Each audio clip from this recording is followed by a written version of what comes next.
Kaya nagtatanong si Sir Dansky tungkol sa SDN. Sabi niya, Doc, ilang grams po ipapakain para sa 6 months bully ko? 10 kilos po siya, tapos isang beses ko lang pinapakain sa isang araw. SDN 42 po ang gamit ko. So, SDN 42 natin ay ito. Ayan.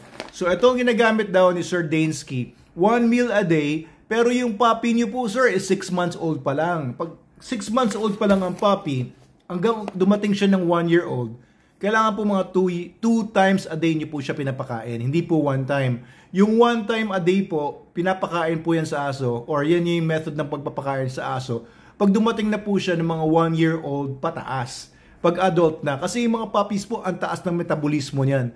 Kailangan po nila talaga na masustain yung food intake nila para po masustentuhan yung bilis ng metabolismo nila. Kasing age po ng aso ninyo, sir, sila Bjorn at Lagartha ko dito sa bahay. They're also 6 months old and twice a day ko sila pinapakain.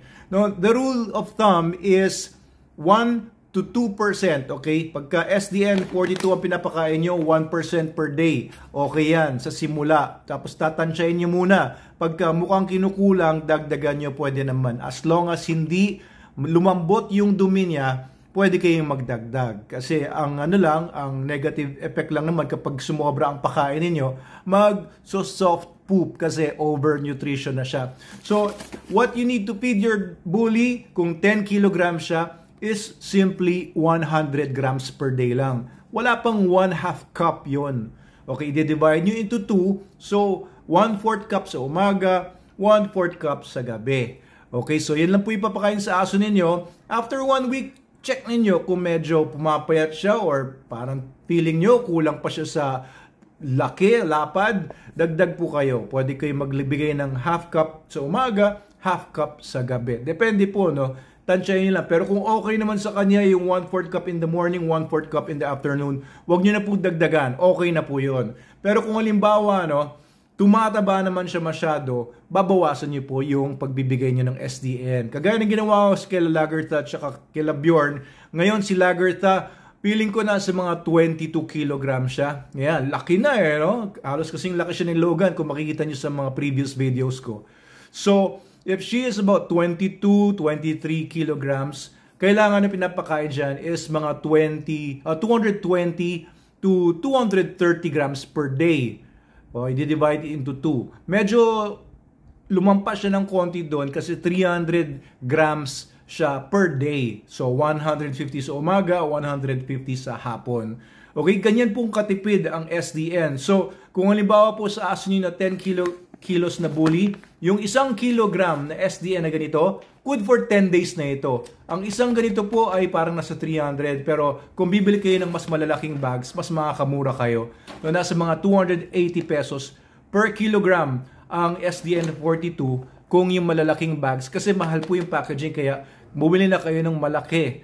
1 year naman ang itatagal, ang expiry nito. So, what you can do, start with 50 grams in the morning and then 50 grams sa hapon. Okay, wag muna kayo magdagdag ng kahit ano doon, kahit parang feeling nyo gutom pa yung aso niyo.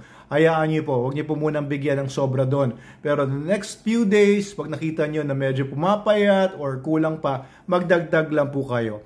Pero para hindi siya mabigla sa simula, no, lalo na kung galing kayo sa mga dog foods na puro starch, magsimula muna kayo using the 1% rule. 10 kilograms ang aso, bawat 10 kilograms, 100 grams SDN lang po ang ibibigay. So, ito napakaganda po nito kasi 42% protein po ito. Minimum, animal protein po yan karamihan, no? Minimal lang talaga kung merong protein man galing dun sa material niya na rice. Meron kasing konting rice ito para maging kibble lang siya. Pero almost all meats po ito, all animal ang ang formula natin, kaya napakaganda po nito. Kaya at 42% crude protein minimum, ito na po ang pinakamaganda, pinakamataas, ang pinakamagandang amino acid mix, no, sa essential amino acids kasi tayo magbe-base, and sa bioavailability. And since mas bioavailable ang animal protein kesa sa mga proteins galing from plants like soya, yun kasi yung ginagamit ng ibang mga dog food. Soya, peas, corn, maraming protein din yan, pero plant protein lang po yun. Mababa yung bioavailability doon. Pero dito, since this is animal protein mostly, ay ang taas ng bioavailability. Mas na-absorb ng katawan ng aso, mas nagagamit niya.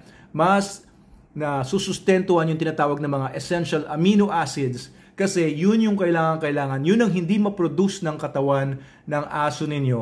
No? Kasama na dyan yung mga iba't ibang essential amino acids, nasa 11 yan or 10. Okay, so magtiwala po kayo. Thank you for using SDN, Sir Dansky. Ayan, the best po yan. The best decision po yung ginawa ninyo for your dog. And kung kayo po ay may bully or iba pang breed, this is for all breeds, all ages, all sizes and stages.